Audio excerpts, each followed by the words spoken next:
আমি একটা কথা জানতে চাই, তার রক্তের মূল্য কত? মূল্য কি তুমি পরিশোধ করবে? না, ও নিজেই তো ইশতারের শত্রু।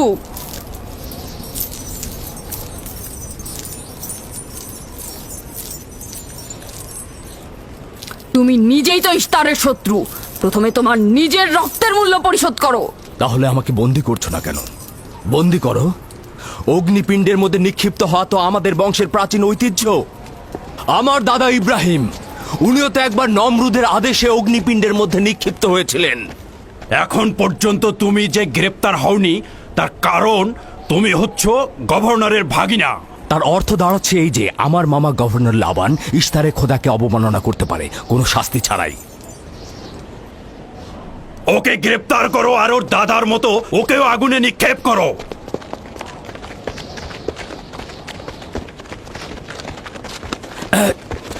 ছেড়ে দাও, আমার প্রশ্নের উত্তর দাও।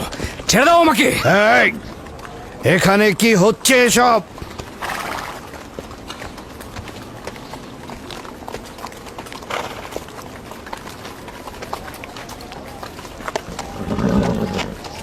ওকে ছেড়ে দাও আর অভিযুক্তকারীকেও মুক্ত করো।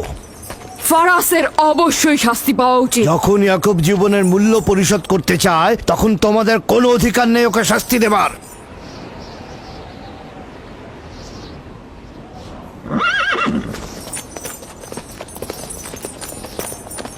তাকে মুক্ত করে দিন।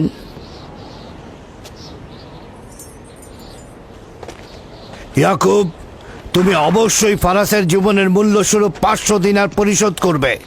হ্যাঁ, কোনো সমস্যা নেই, আমি এই অর্থ পরিশোধ করব।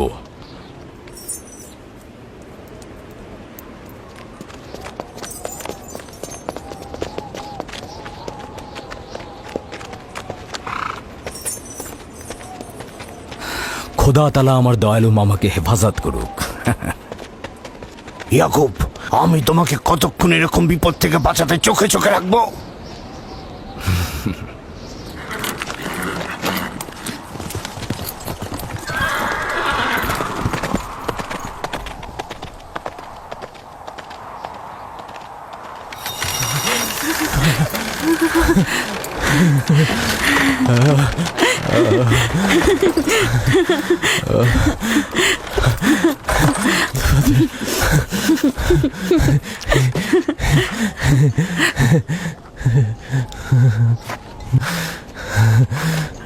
আপনি মহান, আমরা কৃতজ্ঞ।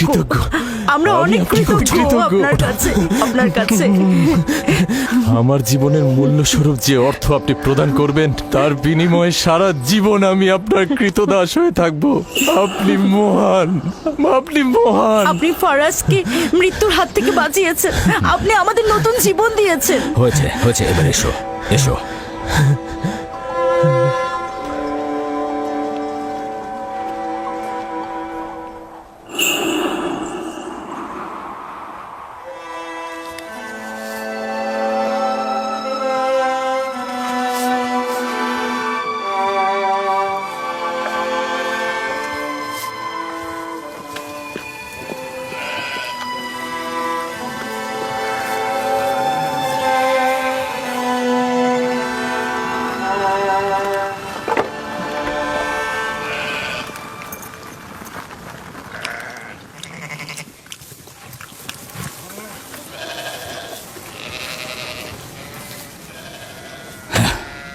লোকটি আসলেই খুব ভালো।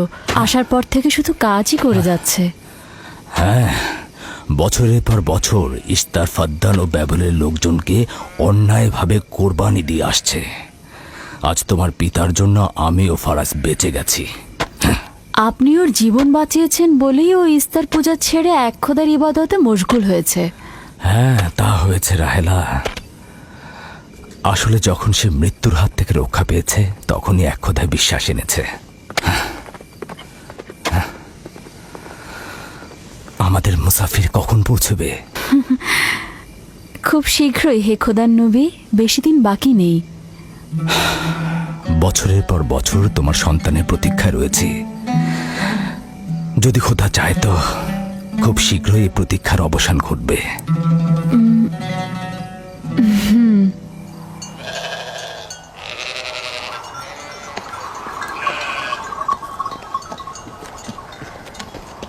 ইস্তেকদার, তোমার ও তোমার পরিবারকে সালাম।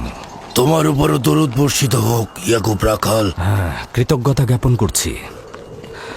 মন্দিরে ইস্তারের জন্য খোরমা হাদিয়ে নিয়ে যাচ্ছ?